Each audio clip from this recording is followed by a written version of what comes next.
Hello students, आज हम discuss करते हैं 5.3 एक्सरसाइज का थर्ड क्वेश्चन का फिफ्थ पार्ट। ठीक है, ये जो बचे हुए पार्ट्स हैं ये हमने लास्ट वीडियोस में कर लिए, उनका लिंक मैंने डिस्क्रिप्शन में दे दिया, आप वहाँ से उन्हें देख सकते हो। ठीक है, ताकि आप इनको इस वीडियो को जो है इस सेशन को आप आसानी से समझ सकें। ठीक है, और मेरे टेलीग्राम चैनल से भी आप मुझसे जुड़ सकते हो, उसका भी लिंक मैंने डिस्क्रिप्शन में दे दिया है। अब देखिए, इसमें जो जो दे रखा है वो लिख लेते हैं और जो निकालना है वो देख लेते हैं। इसमें ए और A9 की वैल्यू निकालनी है और ये जो दे रखा है वो भी देख लो। तो देखो इसमें करेंगे कैसे। देखो S9 इन्होंने दे रखा है, D दे रखा है, A निकालना है, A9 निकालना है। ठीक है, इतना हो गया। अब क्या करना है आपको, अब देखो जो दे रखा होता है और जो खुल सकता है, अब ये दे रखा है और ये खुल सकता है तो हम इसी को लेंगे, इसको खोल देंगे।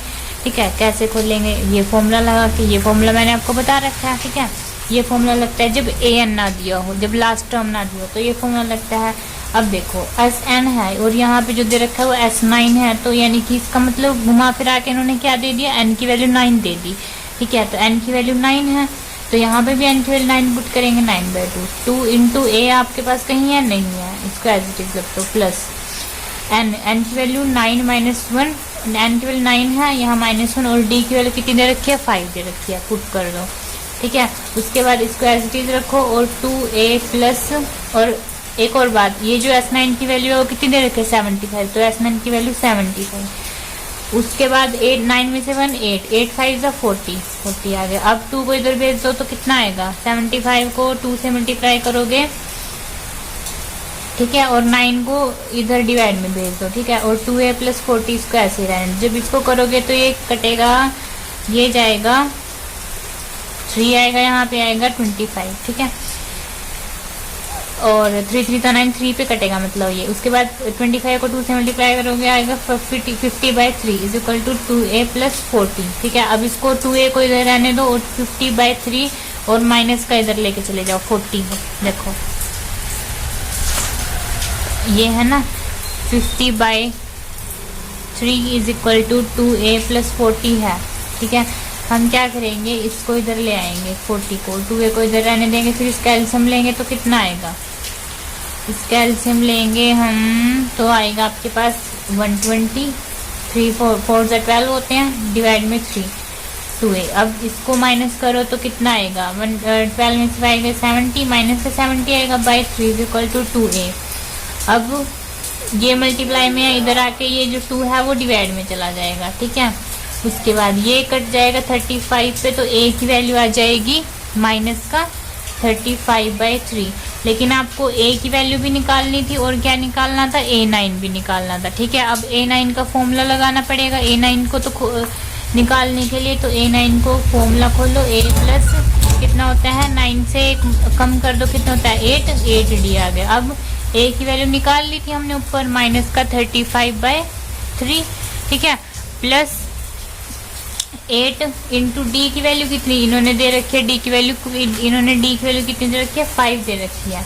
उसके बाद -35/3 प्लस 8 5 होते हैं 40। ठीक है, अब इसको सोल्व करोगे तो आपके पास आएगा -35, ऐसे ही इसका एलसीएम लोगे जब 120 इधर चला जाए, क्योंकि 3 से इधर मल्टीप्लाई हो जाएगा, डिवाइड में 3 रहेगा, इसको माइनस करोगे तब आपके पास आएगा 85/3। तो ये आपका A9 आ गया और ये आपका A निकल गया और ये आ गया A9। ठीक है, तो यहाँ पे क्वेश्चन सॉल्व हो गया। अब इसका जो 6th पार्ट है, 6th पार्ट, अब देखो इसका 6th पार्ट में जो दे रखा है वो मैं लिख देती हूँ। जो दे रखा है, A की वैल्यू 2 है, D की वैल्यू 8 दे रखी है, और SN की वैल्यू जो दे रखी है वो 90 है, और आपको निकालना है N, और एक और चीज आप निकालें AN। ठीक है, थोड़ा सा कॉम्प्लिकेटेड क्वेश्चन है, मतलब आप करोगे तो ईजी हो जाएगा। ठीक है, मैं बताऊंगी जब आपको ईजी हो जाएगा आपके लिए। देखो A की वैल्यू है, D की वैल्यू नहीं खोल सकते दोनों को, इसको खोल सकते हैं, खोल दो। कैसे खोल लोगे, वही फॉर्मूला जो मैंने अभी पिछले क्वेश्चन में भी बताया, लिख दो N/2 2A plus N - 1D, ये होता है। ठीक है, फॉर्मूला तो ये होता है ना SN का।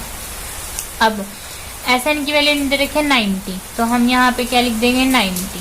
ठीक है, ये दे रखे। अब SN की वैल्यू 90 है, इसको इतना ही रख दें। अब हम क्या रख देते हैं, A की वैल्यू रख देते हैं और D की वैल्यू रख देते हैं जो कि दे रखी है। तो N/2 तो हमें नहीं पता, 2 इंटू A की वैल्यू है 2 प्लस N - 1, D की वैल्यू है 8 रख दो, इज इक्वल टू 90।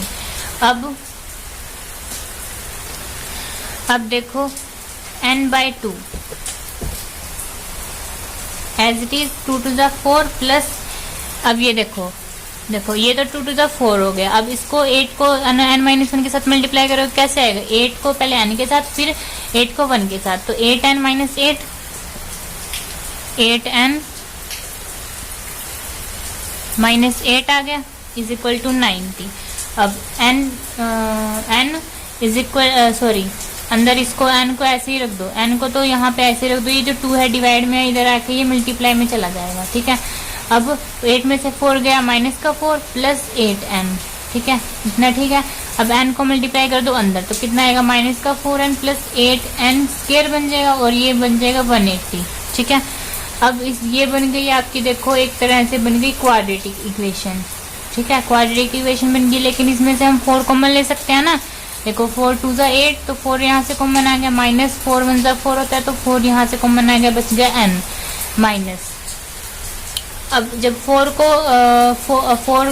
इसको हम डिवाइड करते हैं तो 45 आता है, यानी कि जब हम 180 को 4 से डिवाइड करते हैं तब आपके पास बचता है 45, ठीक है। तो हम यहाँ 45 लिख देंगे, क्योंकि हमने 4 कॉमन लिया है ना, तो 4 को हम, तो 180 को हम कैसे लिख सकते हैं? 45 × 4 ऐसे लिख सकते हैं। तो 4 कॉमन आ जाएगा, बचेगा 45। तो जब 4 कॉमन आ गया तो हम क्या करते हैं? अब 4 मल्टीप्लाई में इधर ये डिवाइड में हो गए, तो ये 0 बन जाएगा। तो अगली नेक्स्ट इसमें लिख देंगे ये ऐसे 0 बन जाएगा, ठीक है, ये भी 0 बन जाएगा इधर आके। उसके बाद अब ये क्वाड्रेटिक इक्वेशन बन गई। अब क्वाड्रेटिक इक्वेशन को सोल्व कैसे करते हैं? देखो ये वाला और ये वाला मल्टीप्लिकेशन करते हैं इन दोनों की, ठीक है। 45 की 2 के साथ मल्टीप्लिकेशन करते हैं तो 90 आएगा, ठीक है। इस वाली की मल्टीप्लिकेशन करते हैं इस कोफिशिएंट की और इस कोफिशिएंट की, तो आएगा आपके पास 90। ये क्वाड्रेटिक इक्वेशन को सोल्व करने का मैं बता रही हूँ तरीका आपको, ठीक है, सबसे आसान तरीका यही होता है। अब 45 को 2 से मल्टीप्लाई करते हैं, 90 आएगा, ठीक है, 90 तो आ गया।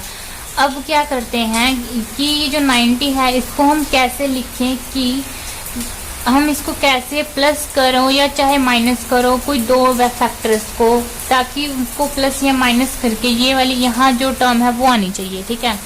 अब देखो, और मल्टीप्लाई करके यही वाला आना चाहिए, ये भी ठीक है, ये भी एक होता है फैक्टर। क्या है कि 10 × 9 ऐसे लिख सकते हैं 90 को।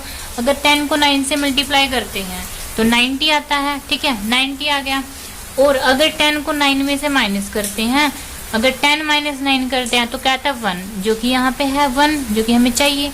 यानी कि हमें 90 को ऐसे लिखना होता है कि उनको मल्टीप्लाई करके 90 आए और प्लस करके या फिर माइनस करके ये वाली चीज आए जो यहाँ पे है, ठीक है। अब हमने 90 को लिख दिया 10 × 9। अब हम लिख सकते हैं इसको 10 - 9, ठीक है, और n को बाहर रखेंगे -45 = 0। 2n स्क्वायर माइनस, इसको अंदर मल्टीप्लाई करते हैं 10n, और ये माइनस माइनस प्लस हो जाएगा 9n - 45 = 0। अब क्या करते हैं? देखो इसके अब तो सिंपल हो गया ना। 2 यहाँ से तो इसमें से तो 2n कॉमन आ जाएगा, इधर बचेगा n, यहाँ बचेगा n, -2 5 × 10 होता है, तो यहाँ बच गया 5 प्लस। अब यहाँ से 9 कॉमन ले लो, n - 9 5 × 45 होते हैं, तो यहाँ से क्या हो जाएगा 5 कॉमन आ जाएगा। और ना इसको ऐसे देखो, मैं इसको ना थोड़ा खोल के बताती हूँ, आपको ज़्यादा समझ आएगा। देखो तो मैंने डायरेक्ट कर दिया। देखो इसको लिख सकते हैं 2 5 × 10, ठीक है, प्लस 9 को n ऐसे ही लिख दो। 45 को कैसे लिख सकते हैं? 9 5 × 45, ठीक है, इतना ठीक है। अब इधर से क्या, अब क्या करोगे आप कि ये वाली टर्म उठाओ, सिर्फ ये वाली और ये वाली टर्म अलग से, ठीक है। अब देखो इनमें से क्या करोगे आप? 2 कॉमन ले लो, इनमें से 2 कॉमन ले लो। देखो 2n कॉमन ले लो, 2n कॉमन आ जाएगा, बचेगा तो यहाँ पे n, यहाँ से तो 2n कॉमन आ जाए, क्योंकि इसको हम n × n लिख सकते हैं, तो एक n तो हमने बाहर लिख दिया, तो एक n अंदर लिख देंगे। 2 तो हमने बाहर कॉमन ले लिया, -2n हमने बाहर कॉमन ले लिया, बचेगा 5, तो 5 लिखो एज इट इज, ठीक है। उसके बाद प्लस, यहाँ से कॉमन देखो क्या आ रहा है, इसमें भी 9 है, इसमें भी 9 है, तो 9 कॉमन आएगा, सिर्फ n नहीं आए, क्योंकि इसमें n नहीं है, इसमें n है, इसमें नहीं है, तो यहाँ से 9 कॉमन ले लिया। यहाँ क्या बचा? n माइनस, यहाँ क्या बचा? 5 = 0। तो 2n, ये बाहर वाली टर्म को ऐड कर दो, एक साथ लिख दो इकट्ठा, जो अंदर वाली टर्म है देखो सेम है, अंदर वाली टर्म हमें सेम बनानी होती है, ये वाली टर्म ये वाली टर्म, तो हमने इसको ऐसे लिख दिया। ठीक है, बीच में कोई साइन नहीं आएगा, मल्टीप्लिकेशन का साइन आएगा बस। अब देखो दोनों को 0 0 के इक्वेट कर दो अलग अलग से, 2n + 9 को भी 0 के इक्वेट कर दो और 9 - 5 को भी 0 के इक्वल इक्वेट कर दो। ठीक है, तो यहाँ से n की वैल्यू निकालो, 2n = ये तो -9 हो जाएगा, तो n की वैल्यू -9/2 आ गई और यहाँ से n की वैल्यू आ गई 5। अब ये तो है माइनस की, तो हम इसको क्या कर देंगे, रिजेक्ट, इसको तो हम कर देंगे रिजेक्ट। ठीक है, क्योंकि ये माइनस क्या है, हमें n माइनस का नहीं लेना होता, तो हम प्लस का लेंगे, तो ये आपका n आ जाएगा। अब आपको जो निकालना है वो क्या निकालना है, देखो अब Sn लेके चले थे ना, ये यहाँ से हमने Sn लिया, देखो क्या आया, यहाँ पे n की वैल्यू आ गई, तो यहाँ से n की वैल्यू निकल गई। अब निकालना है an, तो an निकालने का फॉर्मूला देखो क्या होता है, a + n - 1d। ठीक है, ये होता है। a की वैल्यू तो इन्होंने क्वेश्चन में दे रखी है, कितनी है, 2 है, हमने लिख दिया 2, प्लस n की वैल्यू हमने यहाँ से अभी निकाल ली 5 - 1, d की वैल्यू कितनी है, d की वैल्यू है 8 लिख दी। अब 2 + 5 - 1 होता है 4, 4 8 जा 32। ठीक है, तो यहाँ से 32 और ये 2 ऐड करोगे कितना बनेगा, 34। तो आप लिखोगे लास्ट में ऐसे करके कि an की वैल्यू आ गई 34 और n की वैल्यू आ गई 5, तो ये आ गया आपका आंसर। ठीक है, अगर आपको मेरी ये वीडियो अच्छी लगी हो तो नीचे दिए गए सब्सक्राइब बटन पर क्लिक करें ताकि मेरी हर वीडियो की नोटिफिकेशन सबसे पहले आपको मिले। Thank you.